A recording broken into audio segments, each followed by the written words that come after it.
Chris Sewall here, baseball card collector, investor, dealer in that order. Welcome everyone. High Rollers time. This is actually my first High Rollers video in quite a while. And next week we'll do my first regular Rollers video in quite a while. A few of you have been asking about that. But this week we're going to look at the latest Heritage auction, which ended on May 17th. A bunch of big money, six-figure sales in the top 10. And we'll look at some honorable mentions as well. But before we jump in, I want to mention that my boy Jeremy Donson, the Texas Snowman, has recently started an auction house called CIA. It stands for Collector Investor Auctions.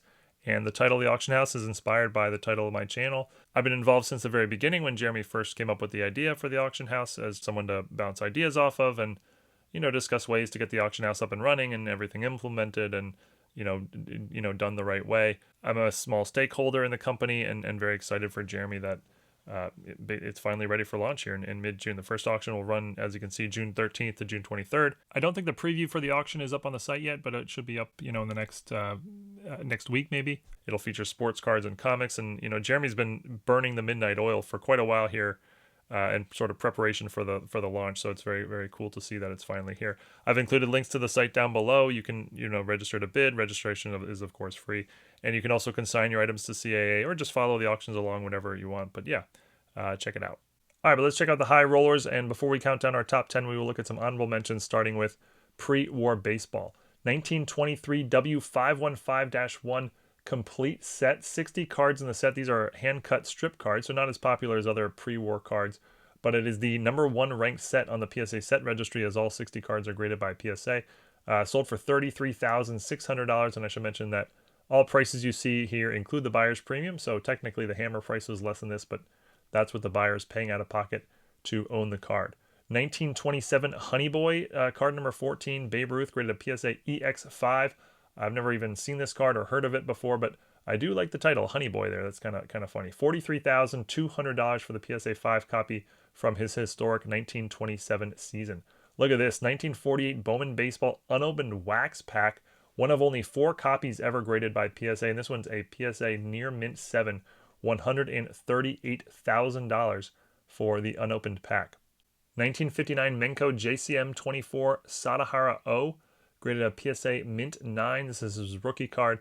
Sadahara O, one of the greatest Japanese baseball players of all time. It's a pop 2 with none higher in this grade, $33,600. You can thank the PSA Pop Report in the set registry for this one. 1962 Topps Red Shoulders, I think I'm pronouncing that right. It's graded a PSA mint 9. Super rare card in this grade. Red's not exactly a common. He's a Hall of Famer, but this card in sort of mid-grade raw condition costs about $20 or so. And the PSA mint 9 here goes for 5 figures, $11,700. 1963 Fleer Roberto Clemente. It's just a pop 4 in this PSA Gem Mint 10 grade from our Blazer division, $48,000 on the nose. Sticking with Clemente, 1968 Topps 3D. Roberto Clemente graded a PSA Gem Mint 10, just short of 6 figures, $99,000. I actually would have thought that this would have sold quite a bit higher than that. Switching over to football, 1933 Sport Kings Red Grange, graded a PSA near mint 8. There are only 4 copies graded higher than this beauty here, $48,000, same as the 63 Fleer Clemente we just saw. A little more modern, 2010 Playoff National Treasures NFL brand logo signatures, Tom Brady. Card is a 1 of 1. You can see the really nice patch there. PSA near mint 7 goes for $14,400. Switching over to basketball, 2009 Topps unopened wax box, 36 packs in the box. Steph Curry is the key rookie out of here. You can pull some big money cards of him, but it's a strong rookie class in addition to Curry, including James Harden, Blake Griffin, and others. $18,600. Look at this thing. 16. How many autographs? 12 autographs on there. Quick math. 2011 Upper Deck Exquisite Collection, 12X Auto. NCAA all-time greats, including Michael Jordan, LeBron James, Julius Erving, Larry Bird, Magic Johnson, Bill Russell, and others. Pretty cool, $9,300. Hockey, 2012 Fleer Retro Metal Universe Precious Metal Gems Green, Alexander Ovechkin. The card's numbered out of 100, but I believe just the first 10 are green. BGS near mint plus 8.5, $15,600. Golf, 2002 Upper Deck SP Game Used Rookie Buyback Autograph of his 2001 Upper Deck. Tiger Woods, graded BGS mint 9 with a 10 for the auto. I was not aware of this buyback card, but that makes sense. It's a serial number out of just 18, not something you're going to see every day. $56,400. Some really nice memorabilia. Look at this. 1922 Game Used Bat from Ty Cobb. It's been autographed by Cobb. It's PSA DNA authenticated. Been photo matched to his last 400 season, and he got at least 10 hits using this bat. Pretty cool, but look at that price tag. You're going to have to sell off 63 used Toyota Camrys to cover the cost on this one, 630 grand. More game used bat, this one 100 years later, 2021 Shohei Ohtani Father's Day game used bat, also autographed, also certified by PSA DNA, and photo matched, $32,400. It is blue. The football helmet worn by Julian Edelman in the 2015 Super Bowl, which was Super Bowl 49, I believe, if my Roman numeral skills are correct, won by the New England Patriots. It's been photo matched, $33,000. The first Sports Illustrated featuring Michael Jordan in a Bulls uniform, 1984 Sports Illustrated magazine, A Star is Born. It's graded a CGC 9.6. There's only 3 copies graded higher, $22,200. Sneakers, 1998 Kobe Bryant wore during his first All-Star game. Again, 1998 Adidas Crazy 8 sneakers, photo matched to the game, $78,000. A 1993 Chicago Bulls NBA championship ring, along with the display box. This was presented to one of the assistant equipment managers, Joe Lee, $51,600. I always wondered who gets a ring. It's obviously the players and coaches, but you know, how far down the list does it go? But 2005 jersey worn by Lionel Messi at a Barcelona game. It was on November 27th, 2005.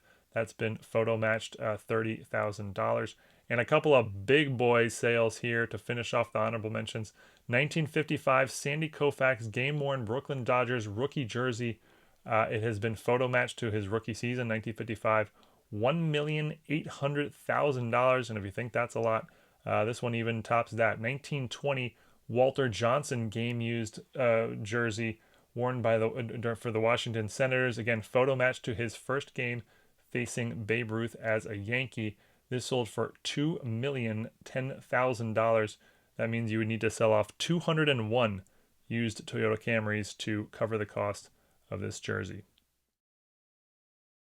But that brings us to our top 10. And leading us off at number 10, 1975 Topps, number 228, George Brett rookie, graded a PSA Gem Mint 10. And this is obviously a beautiful card, but if we're being honest, this just would not grade a 10 today. You can see it's a much older PSA label.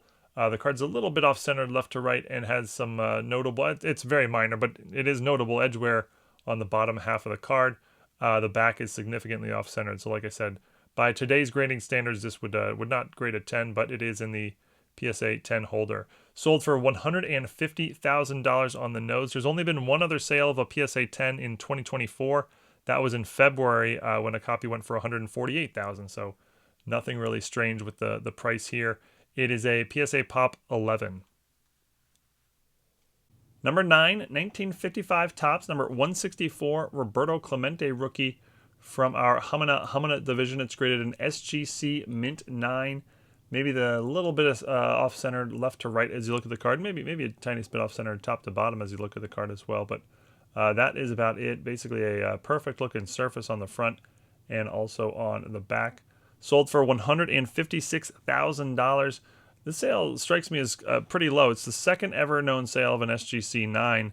The first was only about 7 months ago, and that went for $240,000. So down about 35% or so off of that. For anyone wondering, a PSA 9, or the last PSA 9, sold about a year ago for $800,000. So it gives you a sense for the difference in value of a PSA versus SGC grade at the high level. This card is an SGC Pop 2 with none higher. Number 8, another SGC Mint 9. This one, 1965 Topps, number 122, Joe Namath rookie.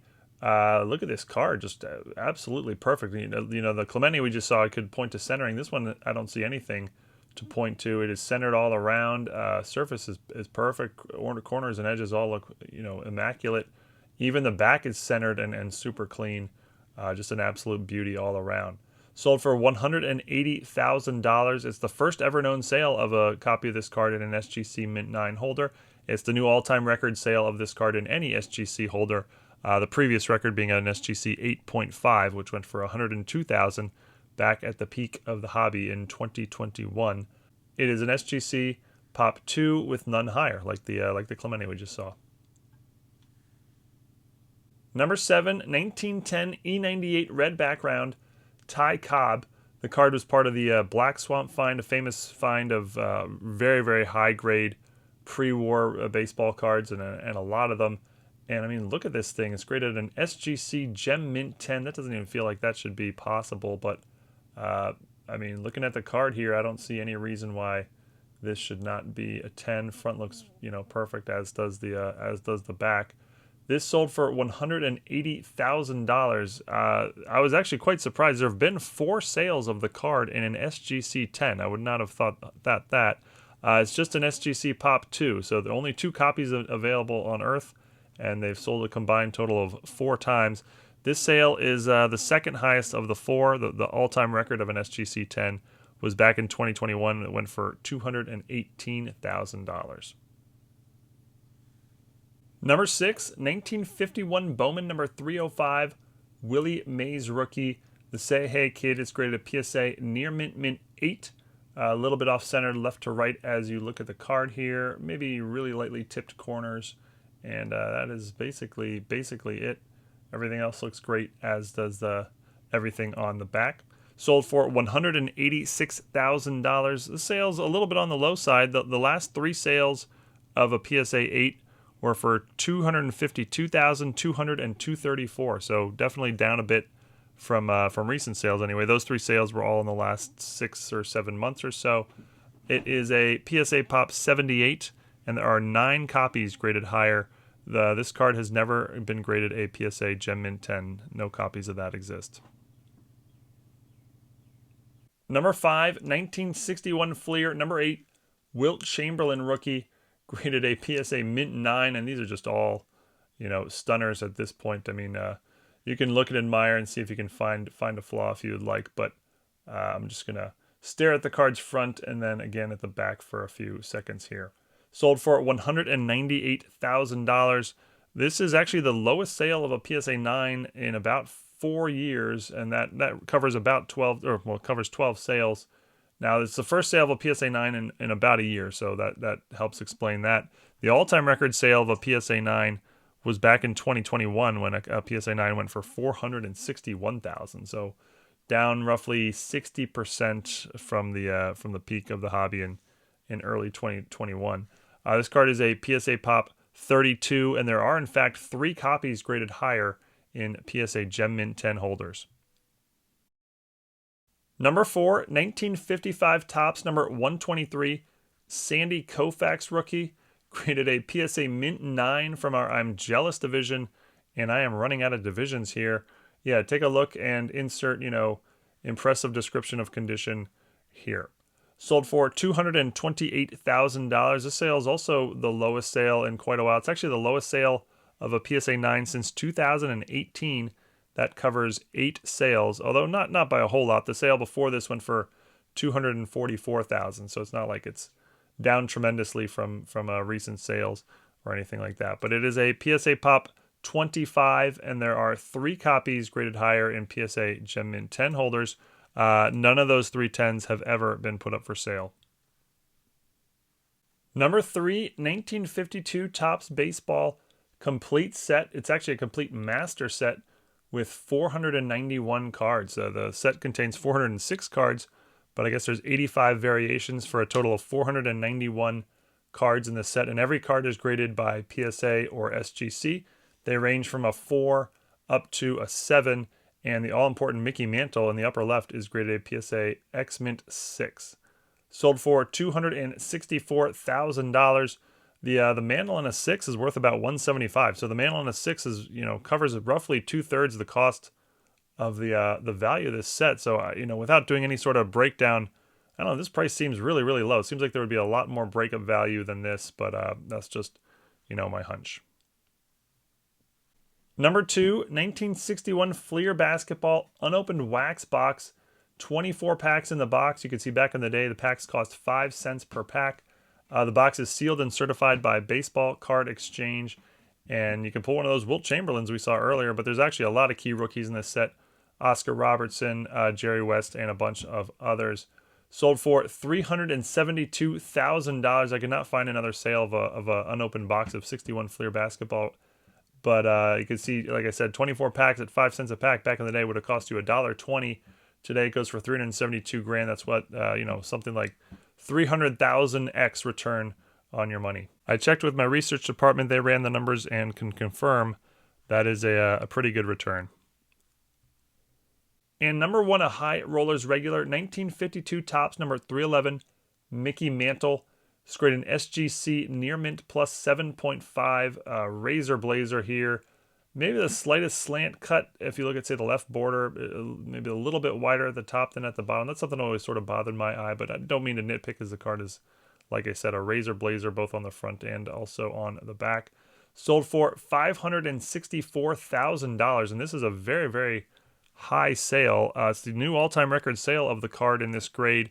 The previous high was $384,000, and that was about a year ago. Also a heritage auction. In fact, this was almost as high as the last SGC 8 sale, which went for $600,000 not too long ago. It is an SGC Pop 16, and there are 9 copies graded higher. The one SGC 9.5 that exists is the all-time record sale for any sports card in world history when it sold for $12.6 million a couple of years ago. But that's it. Your top 10 this week featured no duplicate players, one each of Sandy Koufax, Willie Mays, Roberto Clemente, Ty Cobb, Mickey Mantle, Wilt Chamberlain, Joe Namath, George Brett, a 52 Topps set, and a 1961 Fleer basketball unopened wax box. Thank you everyone for watching. Hope you enjoyed. Like I said, next week we'll do a regular rollers. We'll have another video out on Saturday and hope to see all of you then. Thanks everyone.